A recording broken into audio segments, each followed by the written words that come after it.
It was toward the end of the dry season, and my platoon was pulling out. Our mission was simple: drive down the road, show the flag, and make sure that we still had the right-of-way. The two slowly moving tracks, our name for armored personnel carriers, in front of mine, were already kicking up the pulverized dirt into little clouds of dust. The German shepherd named Lady, who was our platoon mascot, trotted alongside, wagging her tail.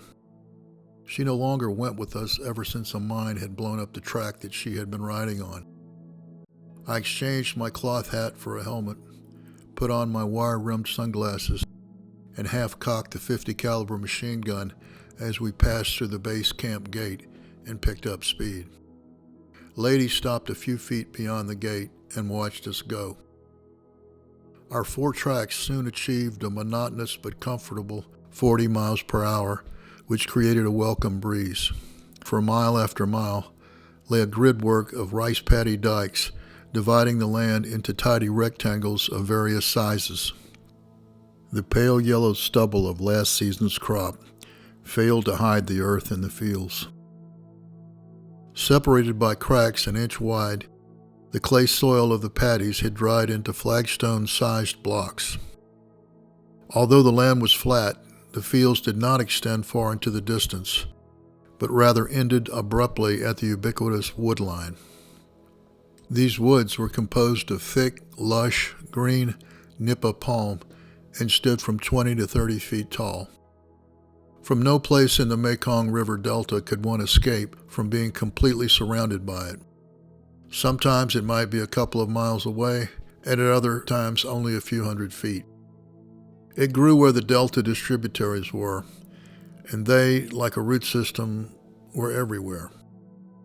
We controlled the larger towns and villages. We controlled the roads, the skies, the major waterways, and the rice paddies. On the other hand, the wood line belonged to Charlie.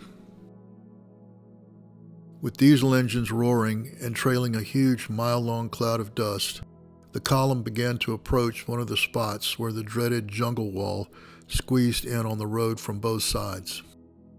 Instinctively, I began to watch the wood line more closely.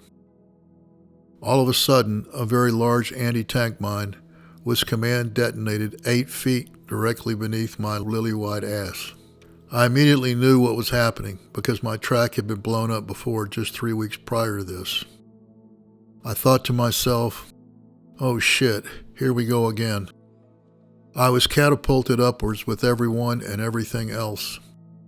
People, dust, weapons, ammunition, helmets, and C-ration boxes formed an expanding inverted cone with myself in the middle. On the journey upward, external time decelerated. The rates of the rotations of all the objects surrounding me rapidly decreased in an apparent violation of the law of conservation of angular momentum. I was fascinated by the unnatural, ever-slowing gyrations of the bodies of my comrades and wondered, is this the end? Are we all dead? At the apex of my trajectory, time stopped completely and an inexplicable calm descended.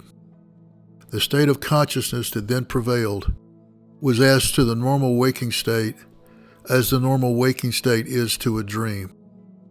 Whatever it was peaceful, omnipresent, both temporally and spatially, omniscient, and it absorbed everything into an indivisible whole.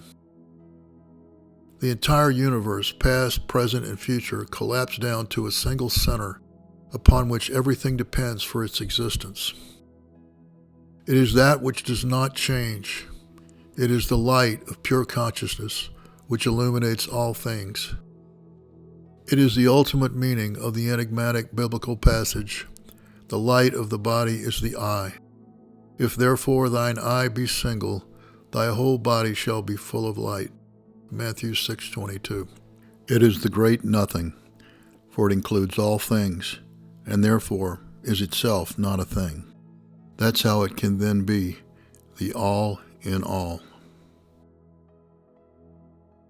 Furthermore, There was and still is absolutely no doubt as to its authenticity, any more than one would doubt upon waking from a dream that the waking state is real and that the dream was just a dream.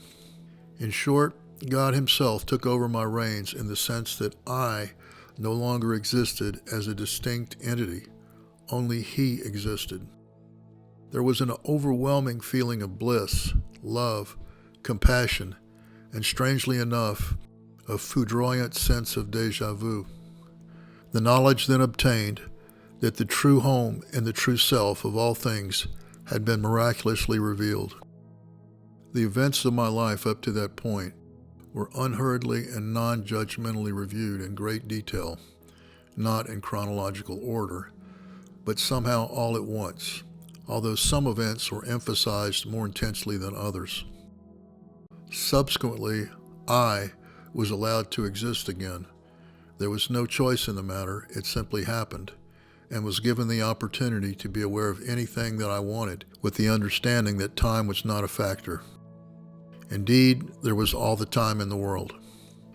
I proceeded to focus on this or that aspect of my life and concluded that there wasn't too much to be ashamed of. Actually, I made extremely poor use of this gift, the gift of my life. But then I was just a naive 22-year-old with a somewhat skewed concept of relative importance. I could see a 360-degree panorama of the road, the wood lines on either side, and the other 3 tracks of my platoon, 2 in front and 1 behind us. The entire episode seemed to be housed in my head, but I was uncertain whether or not my head was still attached to the rest of my body. Although under the circumstances, this point did not seem important one way or the other. In other words, I really didn't care if my life was snuffed out or not within the next few seconds.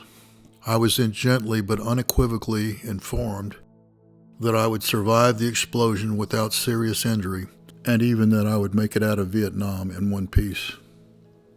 So selfishly, I turned my attention to the immediate situation and very calmly and deliberately concluded that I should 1. Stay conscious so as not to drown in 2 inches of rice paddy water. 2. Stay loose so as to break as few bones as possible. And 3. Roll away from the track so that it wouldn't crush me to death if it tipped over. Only after my mind had run out of things to decide on did time start to rush back in. The transcendental state of consciousness terminated, and I reverted back to the normal waking state. I could see the ground about 20 feet below me and began to fall towards it. I was left with an intense feeling of awe and well-being. Ever since, I've been convinced with a conviction that precedes even my conviction that 2 + 2 = 4, and that is the conviction that for me, God is. It is no longer a matter of faith or belief, but rather one of knowing for sure, because I have seen Him as He is. However, it was a pleasant surprise to discover that He is loving, compassionate, and forgiving, properties which I had not previously made adequate allowances for. I will always be thankful to Him for reaching down and picking me up in the palm of His hand, so to speak, at that particular instant. In fact, it still brings tears of gratitude to my eyes, even as I write this 30 years later. Also, I no longer fear death. Pain and suffering, yes, but not death itself, because by His grace, this particular raindrop remembers the ocean from which it comes.